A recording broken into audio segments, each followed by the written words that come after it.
So one of the food tour walking tours that is in the book is Rue Montorgueil, which is some of your listeners, the people might know from France Today, some might not. But to me, it was not only is it one of the best foodie streets, I think, in Paris, but it was also my home for, 4 years and still is today. We always stay around Rue Montorgueil when we're in Paris or the Marais.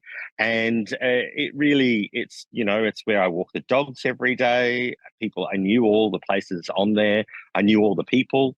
And it really holds a special place in my heart. So that area, so I thought I'd show you some of the places along, around Rue Montorgueil, as well as the street itself.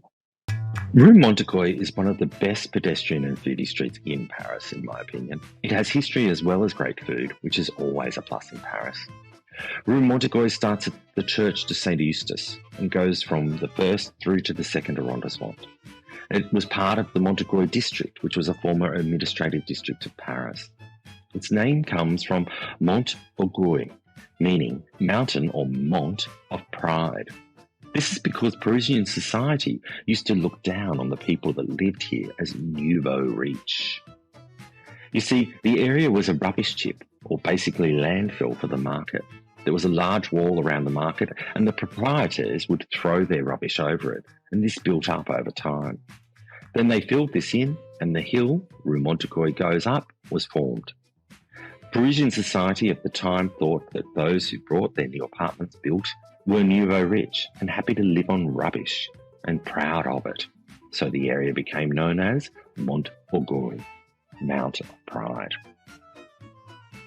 Some of my favourite places in Paris are on Rue Montorgueil, like Le Compass, which features in my guide for burgers, the French bistro and restaurants. My golden retrievers have been spotted here many a time. Next door is a fabulous butcher who roasts chickens out the front, and their delicious fat goes down and cooks the potatoes below.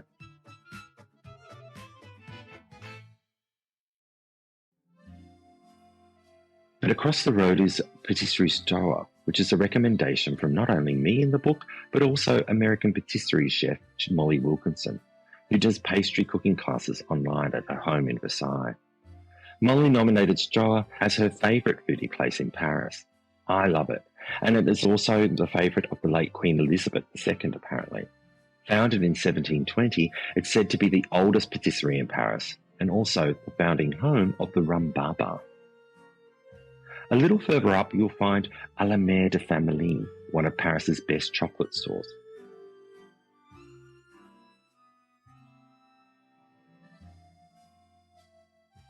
But as you stroll up the street, you'll find delicious fruit, vegetables, cheeses, patisseries, bread, and so much more.